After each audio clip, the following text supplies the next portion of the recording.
Indege ya Habyarimana rero uko yahanuwe nuko twebwe twayumviye ku Murindi.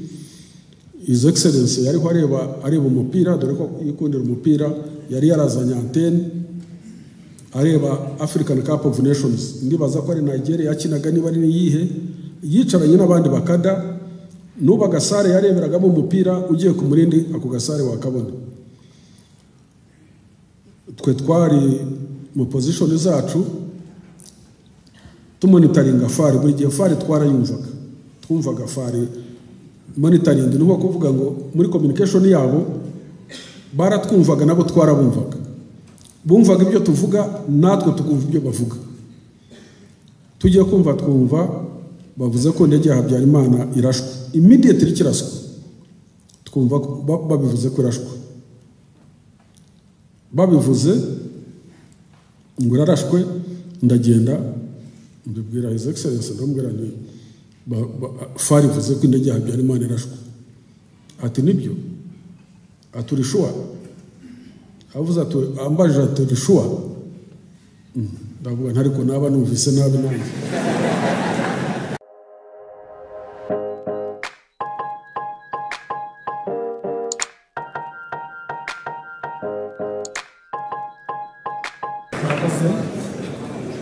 Ni amahirwe afande kukugira n'umugisha ukomeye cyane. Amazina yanjye nitwa Mitezimana Jean Claude, nigana muri kaminuza umurage n'amateka. Nagerageje gusoma ibitabo byinshi by'amateka bivuga kuri jenoside, ariko iyo dusomye ntabwo wenda kujyanye ndagusha kuri ndege nyine uburyo hano irandege uburyo hano wemo ya president wari uriho. Ntabwo tumenya niba ari ku ruhande rwanyu nyine wenda bayihanuye cyangwa se niba ari ku ruhande wenda bw'ingabo zariho za president nyine wari uriho. Icyo kintu nifuza kubaza mumfashije kuko twiga amateka kugira ngo tumenye the manipulation of the concept. Mwamudufashe cyane murakoze. Indege ya Habyarimana yahanutse jenoside igahita iba uwo mwanya nkaho byacitse. Yes, yahanuwe. Indege ya Habyarimana ndi mubarezwe kuyihanura, naranaburanye, nagiye no mu rukiko naranaburanye, ariko urubanza nararutsinze ubu ngubu.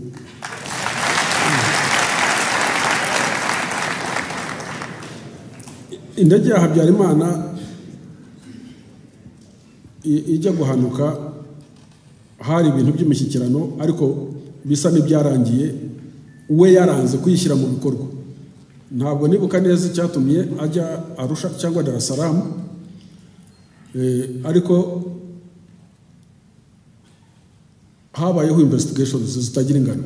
Abafaransa ubwabo bikoreye investigations, judge w'Abafaransa yikoreye investigations, Trevidic n'abandi bikoreye investigations, basaba twebwe kujya kubazwa. Turagenda turabazwa byose, ibibazo bigeze 250 turasubiza, babaza n'abandi bose, ibyo bijya aho ngaho. Bohereje abantu bakora investigations bitwa ballistic missile experts, bara projectinga science barayizi, berekana ko isasu ryarashe indege ya Habyarimana ryavuye mu kigo cya Kanombe. Ibyo ngibyo biba confirmed. Ariko Habyarimana kuri open source ibintu bizwi, indege ijya kugwa yajyaga Dar es Salaam. Agiye kujya Dar es Salaam, yageze ku kibuga cy'indege ahamagara chef d'état major we witwaga Castel Bizimungu, aramubwira ati urira indege tugende.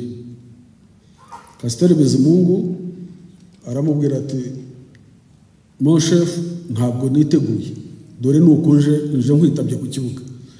Undi aramubwira ati urira indege. Urumva ni commander in chief, ni president, order igomba kuyubahiriza. Chef d'état major w'ingabo yurira indege ya Habyarimana. Ubundi ntaho biba chef d'état major kujyana na president mu ndege imwe, ntaho biba, nta n'ujyana nawe, ntibishoboka. Amuriza indege, barajyana, bagera iyo ngiyo yo bajyaga Dar es Salaam. Mu cyumweru kimwe mbere yuko indege ya Habyarimana igwa, imiryango yose y'abasirikare bafite families zari zituye Masaka kari agace kose bari bamaze icyumweru babimura babakurayo babimura kuko yari yarahatuje specifically abasirikare n'imiryango yabo baturuka Igisenyi. So barabimura, bamaze kubimura nta wari uzi ibyo ari byo.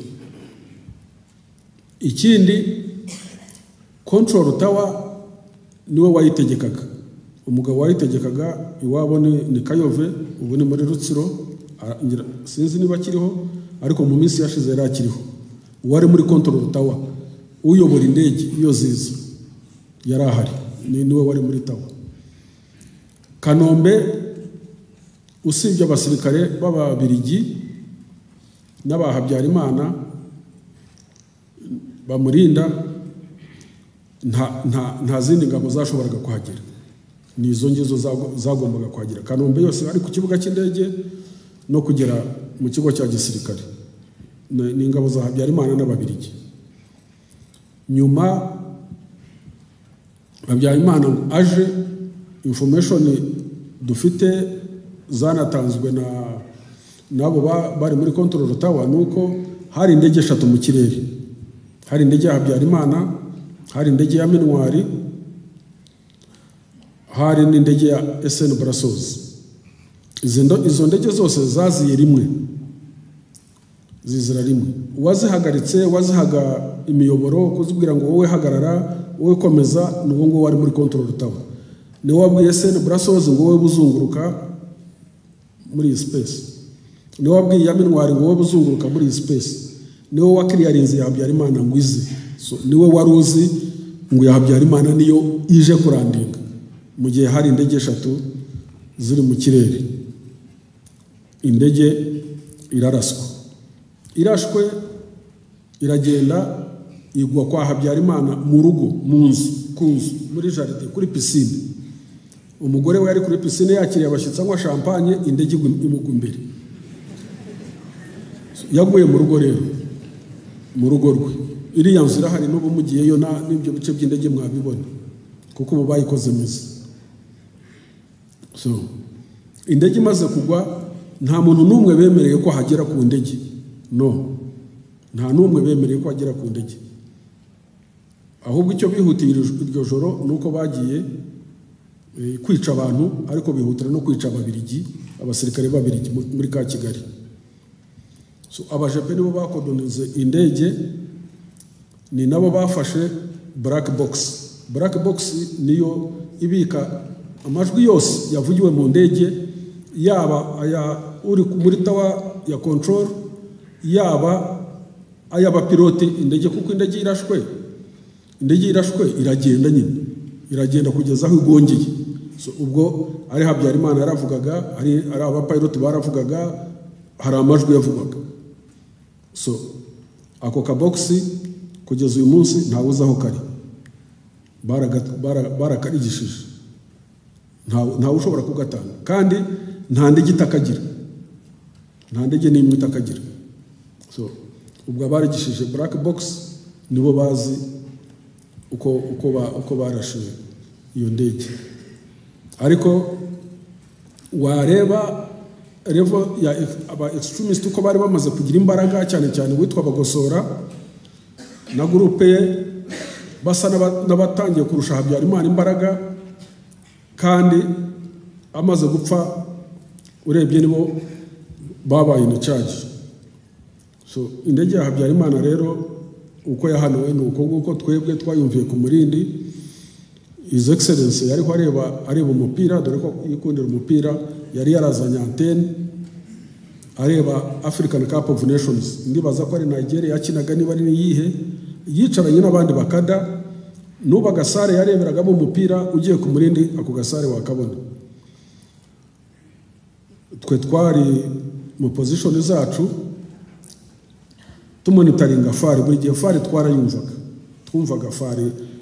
Monitoring ni uko kuvuga ngo muri communication yabo baratwumvaga, nabo twarabumvaga, bumvaga ibyo tuvuga, natwe tukumva ibyo bavuga.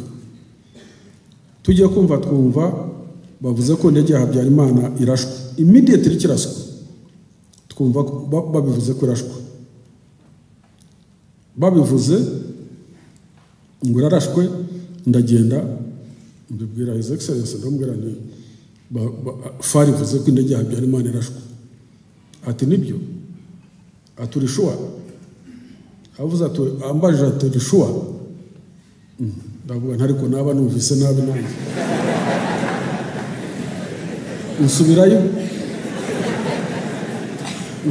usubiyeyo dukurikira fari ariko muri ako kanya radio RTM